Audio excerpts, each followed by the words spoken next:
गुरुर्ब्रह्मा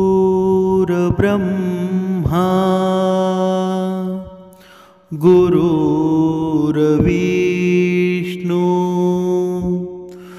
गुरुर्देव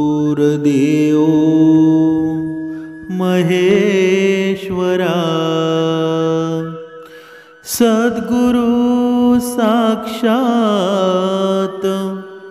परब्रह्म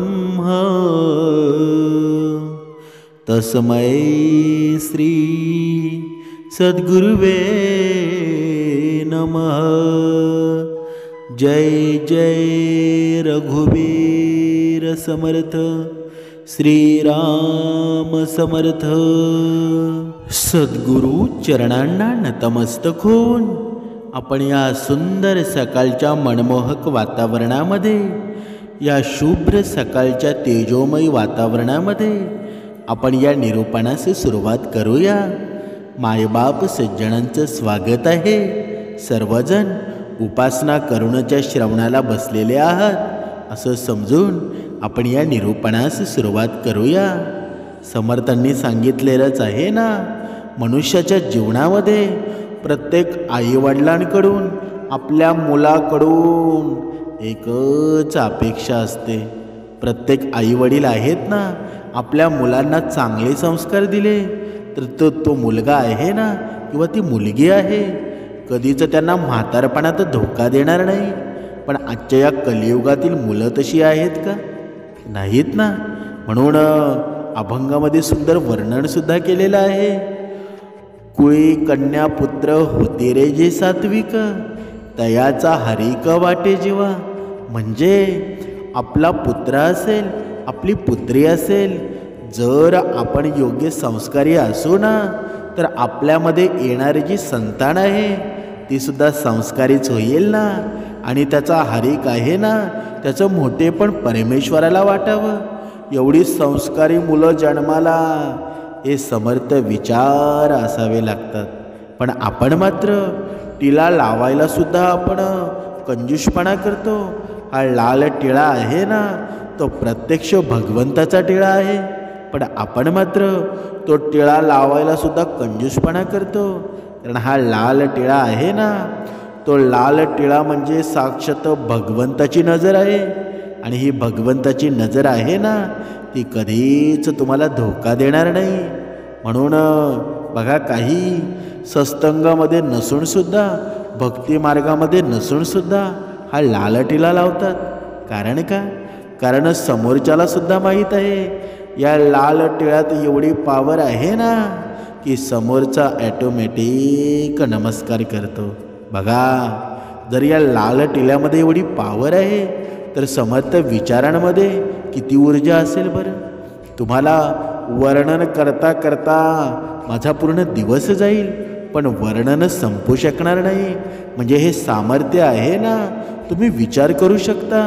जर तुम्ही कोणत्या संकटामध्ये असाल, जरा नामस्मरण जर केलं ना, तर त्या क्षणी तुम्ही संकटामधून लगेच बाजूला होता। ही शक्ती, ही प्रेरणा उपासनेमध्येच आहे ना। पण आपण मात्र उपासनेला कंटाळा करतो, आपण परमेश्वराचं नामस्मरण करत नाही। मग आपण परत परमेश्वराला दोष देतो, पण हे व्यवस्थित आहे का? म्हणून आई वडिलांनी जिवंत असताना त्यांच्या मुलांसाठी, मुलांच्या चांगल्या भविष्यासाठी आईवडिलांनी ही 3 कामं आहेत ना, ती चुकूनही करू नयेत। असं म्हणतात ना की या पृथ्वीवर माणूस जेव्हा सुखी होतो, जेव्हा त्याची संतती संस्कारी आणि आज्ञाधारिक असते, तेव्हाच ना पुत्र योग्य असतो, तो वडिलांचा आज्ञाधारक असतो। आणि वडीलसुद्धा देवाचं रूप म्हटले जातात। जेव्हा ते त्यांच्या मुलांचं योग्य प्रकारे पालनपोषण करतात, चांगलं शिक्षण देतात, चांगला मित्र तोच असतो ना जो संकटात सुद्धा आपली साथ कधी सोडत नाही। पण आपण मात्र आपल्यावर विश्वास ठेवतो। पत्नीसुद्धा तिचं चांगली असते, जी पतीची नेहमी काळजी घेत असते, त्याला हवं नको ते बघते आणि पतीच्या सुख दुःखामध्ये साथ न सोडणारीच असते ना। म्हणून पतीसुद्धा तोच योग्य असतो जो पत्नीचं योग्य प्रकारे पालनपोषण करतो आणि तिचं रक्षण करतो ना. या पृथ्वीवर दुसरा कोणीच नाही. समर्थांनी सांगितलेलं आहे, जेव्हा आपल्या आई वडील जेव्हापर्यंत जिवंत असतात ना तेव्हापर्यंत ते त्यांच्या मुलाबाळांच्या प्रगतीसाठी नेहमी प्रार्थनाच करत असतात ना. मुलगा कितीही नालायक असू द्या तरीही त्यांचं हृदय असतं ना त्यांच्यासाठी धडपडत असतं. आपण आता एका उदाहरणाद्वारे स्पष्ट करणार आहोत की ज्यानं त्यांच्या आईवडिलांना धोका दिला होता ना तो मुलगा कसा असतो आणि आईवडिलांना धोका दिल्यानंतर आईवडिलांची अवस्था काय होते. एका शहरामध्ये दिनेश आणि पूजा नावाचे एक नवरा बायको राहत होते आणि दिनेश एका ऑफिसमध्ये काम करायचा. बघा, ही कथा आहे ना, हे श्रवण आहे ते मन देऊन ऐका. तुमच्या जीवनामध्ये नक्कीच विचार करायला भाग पडेल. बघा, पाहूया. एका शहरामध्ये दिनेश आणि पूजा नावाचं एक जोडपं राहत होतं आणि दिनेश एका ऑफिसमध्ये काम करायचा आणि गावामध्ये त्याचे वडील राहत असत. दिनेशची बायको खूप लालचीसुद्धा होती आणि दुष्ट प्रवृत्तीची सुद्धा होती. ते दोघे नेहमीच घरामध्ये कोणत्या ना कोणत्या गोष्टीवरून भांडण करत असत. एके दिवशी दिनेश जेव्हा त्याच्या ऑफिसमध्ये जाण्याची तयारी करत असतो इतक्यात त्याच्या बायकोने घरामध्ये भांडण करायला सुरुवात केली. ती घरातील प्रत्येक वस्तू आहे इकडे तिकडे फेकत असे. दिनेशनं विचारलं की काय झालं, त्या गोष्टीचा राग घरातील वस्तूवर का काढत आहेस बरं. तेव्हा त्याची पत्नी पूजा म्हणायची की मी किती दिवसापासून तुम्हाला म्हणत आहे की तुमच्या आईवडिलांना गावाकडील घर आणि शेत विकण्यासाठी तयार करा, पण तुम्ही माझ्या बोलण्याकडे दुर्लक्ष करत असता. तुमच्या नोकरीमुळं घरचा आणि मुलांचा खर्च व्यवस्थित चालत नाही. तसेच त्या जुन्या घराचे आणि शेतीचे आपण काय करणार आहोत बरं. तुमचे आई बाबा आहेत ना गावामध्ये आरामात राहत आहेत आणि आपण इकडे काटकसर करून दिवस काढत आहोत. बघा, दिनेश पत्नीला म्हणाला, पूजा तुला काही म्हणायचं आहे की मी गावातील जमीन आणि घर विकून माझं घर चालवू का आणि माझ्या आईवडिलांना बेघर करू. तुला माहीत नाही की गावामधील घर हे वडिलांचं पिढीजात घर आहे. ते माझ्या वडिलांनी खूप मेहनतीनं उभं केलं आहे आणि ते घर विकायला कधीही तयार होणार नाही. मी तर तुला आधीच सांगितलं होतं की थोडं जपून पैसे खर्च कर, वायफळ खर्च अजिबात करू नकोस. एवढे महागडं घर भाड्यानं घेण्याची काही गरज नव्हती. त्याचबरोबर प्रत्येक महिन्याला तू किती खर्च करतेस बरं. ज्या गोष्टीची गरज नाही ना त्यासुद्धा तू विनाकारण घेत असतेस. थोडीशी बचत करायला सुद्धा शिक. माझा पगार खूप कमी आहे, त्यामध्ये खर्च भागवण्याचा प्रयत्न तू करायला हवी. म्हणजे समर्थांनी सांगितलं सुद्धा आहे ना, जर एखाद्या भक्ताची परिस्थिती खूप गरीब असेल तर त्या पत्नीने सुद्धा लक्षात घ्यायला हवं की जर जिथे 100 रुपये लागत असतील तर तिथे आपण 1000 रुपये खर्च केले ना तर तुमची गरिबी कधीच जाणार नाही. म्हणजे असं म्हणतात ना, एखाद्या सक्सेसफुल पुरुषाच्या पाठीमागे खंबीरपणे स्त्री उभी असते. अशी स्त्री आपण बनायला हवं. पण ती स्त्री आहे ना ती तशी होती का? अजिबात नव्हती. म्हणजे हे दिनेशचं बोलणं ऐकून पत्नी अजूनच चिडू लागते आणि बोलू लागते की हो, मी काटकसर करून घर चालवायला हवं. जेव्हा तुम्ही लग्न करायला निघालात ना तेव्हा विचार केला नाही का एका पत्नीचे किती खर्च असतात बरं. मी कधीही माझ्या आईवडिलांच्या घरी काटकसरीने खर्च केला नाही, मग मी इथे काटकसर का करू बरं. बघा, अशी उत्तरं आहेत ना. जर आपल्या घरामध्ये आपल्या पत्नीची असतील ना तर तुमची साडेसती कधी जाणार नाही. कारण जेव्हा आपली लक्ष्मीच चांगली नसेल तर आपली साडेसती कधी जाईल का? कधीच जाणार नाही. म्हणून प्रत्येक स्त्रीनं एक गोष्ट लक्षात घ्या, जे परमेश्वराला मान्य असतं ना, तुमच्या नशिबात असेल तेच घडणार आहे. म्हणून तुम्ही पतीला त्रास देऊ नका. अशा प्रकारचं भांडण बघा रोज त्यांच्यामध्ये होत असत आणि रोजच्या रोज भांडणाला दिनेश वैतागला होता. आणि हळूहळू त्याला सुद्धा पत्नीचं म्हणणं योग्य वाटू लागलं होतं. तो विचार करू लागला की घरामध्ये जर शांतता हवी असेल तर आईवडिलांना सोबत बोलवावंच लागेल. पत्नीच्या रोजच्या अशा वागण्यानं, ती देत असलेल्या धमक्यांना, कधी घटस्फोट तर कधी माहेरी जाण्याची धमकी तर कधी केस करण्याची धमकी देत असे. या सर्व गोष्टींना दिनेश पूर्णपणे कंटाळून गेला होता. आणि त्यामुळंच दिनेशनं आईवडिलांसोबत बोलण्याचा निर्णय घेतला. एके दिवशी दिनेश त्याच्या बायकोला आणि मुलांना घेऊन गावी जातो आणि त्याच्या आईवडिलांना भेटतो. म्हातारे आईवडील नातवंडांना आणि सुनेला आणि मुलाला पाहून खूपच खुशच होतात. दोघेही नवरा बायको म्हाताऱ्या आईवडिलांची खूप सेवा केली. पूजाने तिच्या सासू सासऱ्याला कोणतंही काम करू दिलं नाही. सर्व काम स्वतः करायची. सुनबाई पूजाचं हे वागणं पाहून आईला खूप आनंद झाला. परंतु तिला माहीत नव्हतं की हे सर्व आहे ना ती कशासाठी करत आहे. ही सेवा तर फक्त घर आणि जमीन विकण्यासाठी होती. पण ह्या आईवडिलांना माहीत होतं का? हे सर्व पाहून दोघेही म्हातारे आईवडिलांना खूप आनंदसुद्धा होतो. ते आपापसात बोलत असतात की मला असं वाटायचं की मुलगा शहरात गेल्यावर बिघडून जाईल, पण आपल्या संस्कारांना विसरून जाईल. परंतु आपल्या मुलांनी आपण केलेले संस्कार आहेत ना ते जपून ठेवलेले आहेत. दिनेश त्याच्या वडिलांसोबत प्रत्येक कामामध्ये त्यांना मदत करायचा. हे पाहून वडिलांना त्याची मुलाचा खूप अभिमान वाटायचा. तर इकडे पूजासुद्धा तिच्या सासूबाईची सेवा करायची. त्यांची मन जिंकण्यासाठी प्रयत्न करायची. हळूहळू पूजानं म्हणजे सुनबाईनं आईकडून पैशांबद्दल दागिन्यांबद्दल सर्व माहिती मिळवली. इकडे दोघेही आईवडील मुलांबद्दल वेगळ्या प्रकारचे स्वप्न रंगवत होते.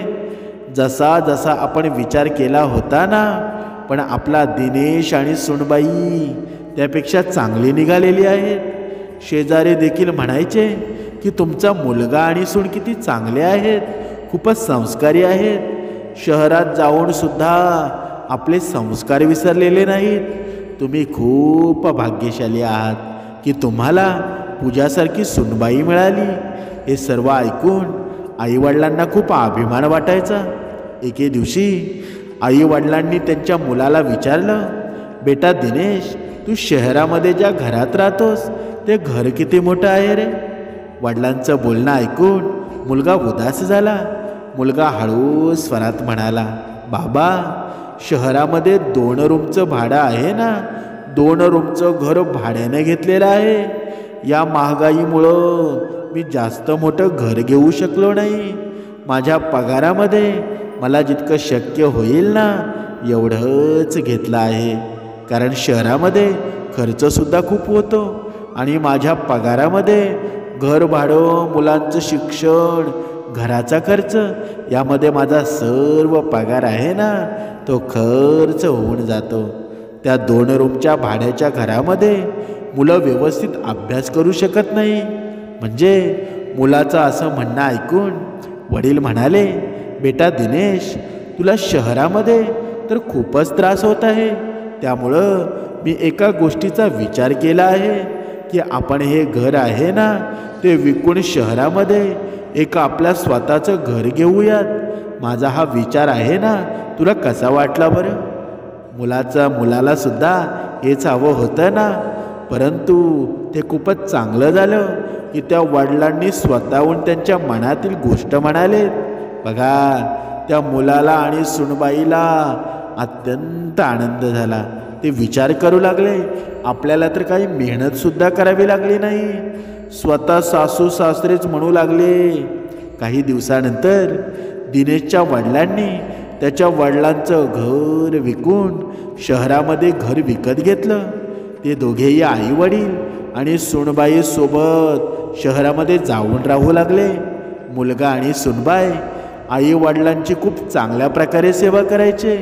आई वडील दोघेही मुलांसोबत राहून खूपच खुश होते, खूपच आनंदित होते. एके दिवशी दिनेश वडिलांना म्हणाला, बाबा आता आपण शहरामध्ये आपलं घर घेऊन आपल्या घरात राहू लागलो, पण गावात आपल्याला शेत आहे, त्याच्याकडे लक्ष द्यायला कोणी नाही. आपण शेत जमीन विकली ना तर येणाऱ्या पैशापासून आपण एका मोठा धंदा चालू करू शकतो. त्यामुळं आपल्याला चांगल्या प्रमाणात पैसासुद्धा मिळू शकेल. मुलाच्या तोंडून शेत विकण्याची गोष्ट ऐकल्यावर वडिलांच्या पायाखालची जमीन सरकली. वडिलांनी मुलाला खूप समजावलं, परंतु मुलगा ऐकण्याचं नाव घेत नव्हता. समर्थांनी इथे प्रत्येक भक्ताला सांगितलेलं आहे, जरा आपली मुलगी, आपला मुलगा असेल, आपली मुलगी असेल, जेव्हा कधी जमीन विकण्याची बात काढेल ना तेव्हा लगेच त्याला घरामधून बेदखल करा.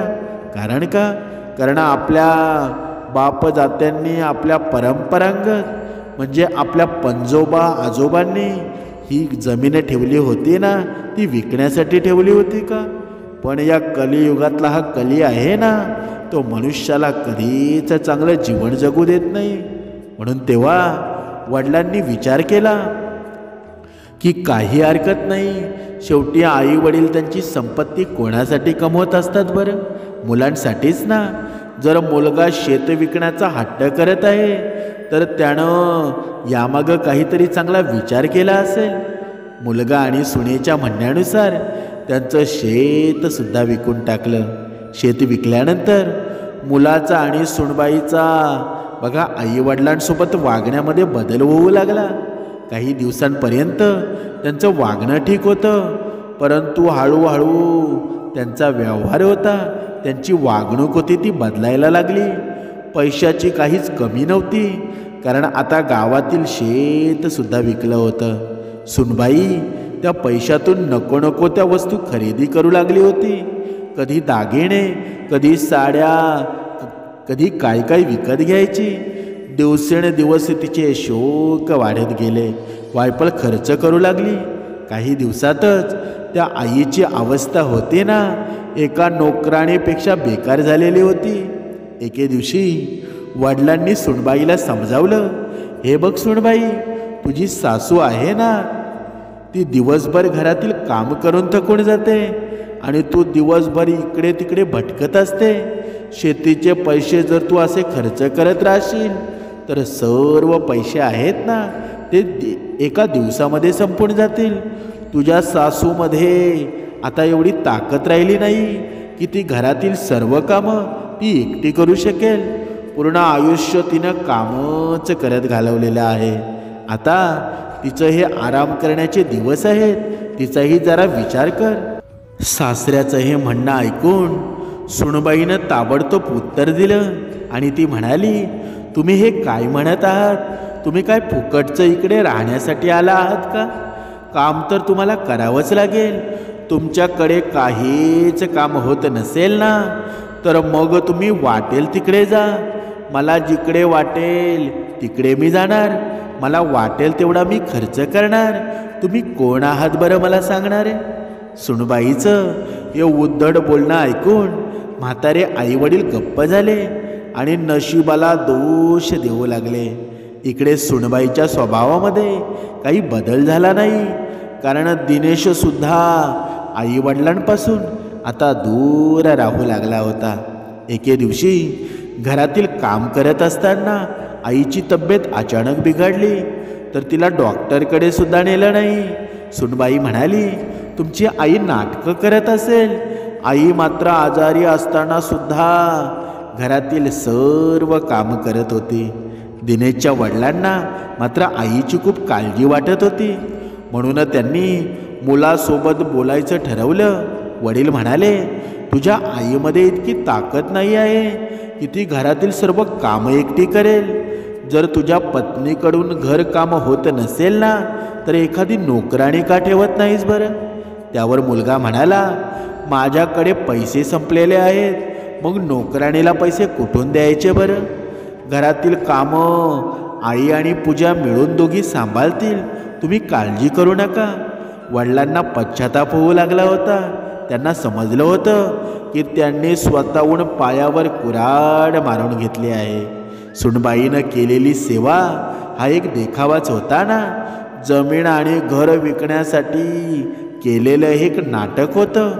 आज मी पूर्णपणे हताश झालो आहे, पण पश्चाताप करून काय उपयोग आहे बरं? माझ्याकडं काहीच शिल्लक राहिलेलं नाही. हळूहळू काही वेळ पुढे सरकला आणि उन्हाळ्याचे दिवस आले.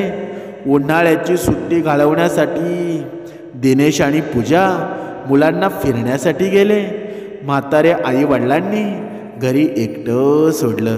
वडिलांनी विचारलं, बेटा, आमच्या इलाजासाठी तुझ्याकडे पैसे नाहीत का? तुझ्याकडे नोकराणी ठेवण्यासाठी पैसे नाहीत, मग बायकोला दागिने कपडे खरेदी करण्यासाठी तुझ्याकडे पैसे कुठून येतात बरं? फिरण्यासाठी तुझ्याकडे पैसे कुठून येतात? आज तू तुझे खरं रूप आहेस ना, ते तुझ्या आईवडिलांना दाखवलं आहेस. मला माझीच लाज वाटत आहे. बघा, हे वडील आहेत ना, त्या मुलाला बोलत आहेत की तुझ्या गुळगुळीत बोलण्यामध्ये मी माझं घर आणि शेत विकलं. दिनेशच्या वडिलांच्या बोलण्याकडं दिनेश दुर्लक्ष करतो. दिनेश आणि त्याची पत्नी पूजा आणि मुलांना घेऊन फिरायला निघून जातो. रस्त्यात पत्नी पूजा म्हणते की माझ्या घरामध्ये तुमच्या आई वडिलांची रोजची किटकिट झालेली मला आवडत नाही. प्रत्येक गोष्टीत मला ते प्रश्न विचारत असतात. आईकडून घरकाम होत नाही असं कधीपर्यंत त्यांना घरात बसून तुम्ही खायला घालणार आहात बरं? तुम्ही एक काम करा, त्यांना वृद्धाश्रमात का सोडत नाही बरं? मी ऐकलं आहे की आजकाल वृद्धाश्रमामध्ये खूप साऱ्या सुखसुविधा मिळतात. दोघेजण वृद्धाश्रमामध्ये राहतील तर घरामध्ये उगाचंच भांडणंसुद्धा होणार नाहीत आणि तिकडे ते दोघे आनंदात सुद्धा राहतील. पत्नीच्या मोहामध्ये आंधळा झालेला पती, त्यालासुद्धा बायकोचं म्हणणं योग्य वाटलं आणि लगेच दिनेशनं सर्व चौकशी करून वृद्धाश्रमामध्ये त्यांना आईवडिलांची राहण्याची व्यवस्था केली.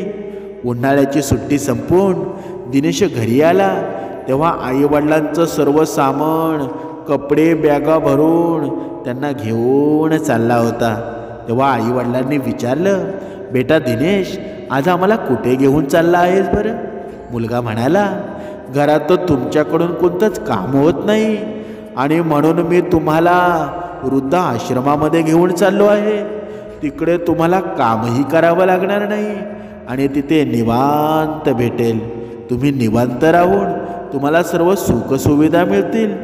मुलाच्या तोंडून या वृद्धाश्रमाचं नाव ऐकून आईवडिलांच्या पायाखालची जमीन सरकली. वडील विचार करू लागले की असा मुलगा असल्यापेक्षा मी निपुत्रिक असलेलं बरं. ज्या आई वडील त्यांच्या आयुष्याची सर्व जमापुंजी मुलांच्या हवाले करतात ना, त्याच मुलांना म्हातारे आई वडील जड होऊन जातात. आज लाचार आई वडील आहेत ना, त्या मुलाचं वागणं पाहून त्यांच्या नशिबाला दोष देऊ लागले. त्यांना मुलगा, सुनबाई, 2 नातवंड असून सुद्धा वृद्धाश्रमात जावं लागलं. समर्थांनी सांगितलेलं आहे. या पूर्ण कथेचं तात्पर्य काय आहे बरं? समर्थांनी सांगितलंच आहे ना, आई वडिलांनी जिवंत असताना त्यांच्या मुलांसाठी कोणती 3 कामं कधी करू नयेत ना, त्याचं उत्तर आपल्याला मिळणार आहे. एक मुलगा कितीही लाडाचा असू द्या, आई वडिलांनी त्याच्या सांगण्यावरून त्याची संपत्ती कधीच विकू नये. पुढे जिवंत असताना तुमची संपत्ती कधीही मुलांच्या नावे करू नये. आणि शेवटची गोष्ट म्हणजे म्हातारपणात तुम्ही तुमच्या मुलांवर कधीच अवलंबून राहू नका. म्हातारपणासाठी काहीतरी व्यवस्था करून ठेवा. तुमच्या तरुणपणातच करून ठेवायला हवी. कारण आहे ना, नंतर कोणावर अवलंबून राहावं लागणार नाही. जे लोक असतात ना, स्वार्थापोटी सर्व काही मुलांच्या नावावर करतात, त्यांच्याकडे नंतर पश्चाताप करण्याशिवाय दुसरं काहीच उरत नाही. म्हणून लक्षात ठेवा, समर्थांनी प्रत्येक निरूपणामध्ये, प्रत्येक उपासनेमध्ये हे श्रेष्ठत्व निर्माण का केलं आहे बरं? कारण आपल्याला श्रवणामध्ये कळावं की आपल्या कोणत्या गरजा व्यवस्थित आहेत, आपल्याला काही शिकायला हवं, आपल्याला दुसऱ्यापासून कसं सावध राहायला हवं. पण आपण श्रवण कधी करतो का? म्हणूनच समर्थांनी सांगितलेलं आहे ना, प्रत्येक मनुष्यानं श्रवण करायला हवं. पण आपण जेव्हा श्रवण चालू असतं ना, तेव्हा आपण झोपून जातो, तेव्हा आपल्याला गाढ झोप लागते. एका कानामधून आपण घेतो आणि दुसऱ्या कानामधून आपण सोडून देतो. मग आपल्या जीवनामध्ये श्रवण घडेल का? म्हणून आपल्या प्रत्येक प्रश्नाचं उत्तर आहे ना, ते समर्थ प्रत्येक निरूपणामध्ये देत असतात. म्हणून घाबरून जाऊ नका. आपल्या मुलांकडे या 3 गोष्टीची अपेक्षा कधी ठेवू नका. आणि ही 3 गोष्टी आहेत ना, त्या प्रत्येक आईवडिलांनी लक्षात घ्या, तरच तुमचा संसार सुखाचा होईल आणि तुमचा म्हातारपण सुद्धा सुखात जाईल. जय जय रघुवीर समर्थ.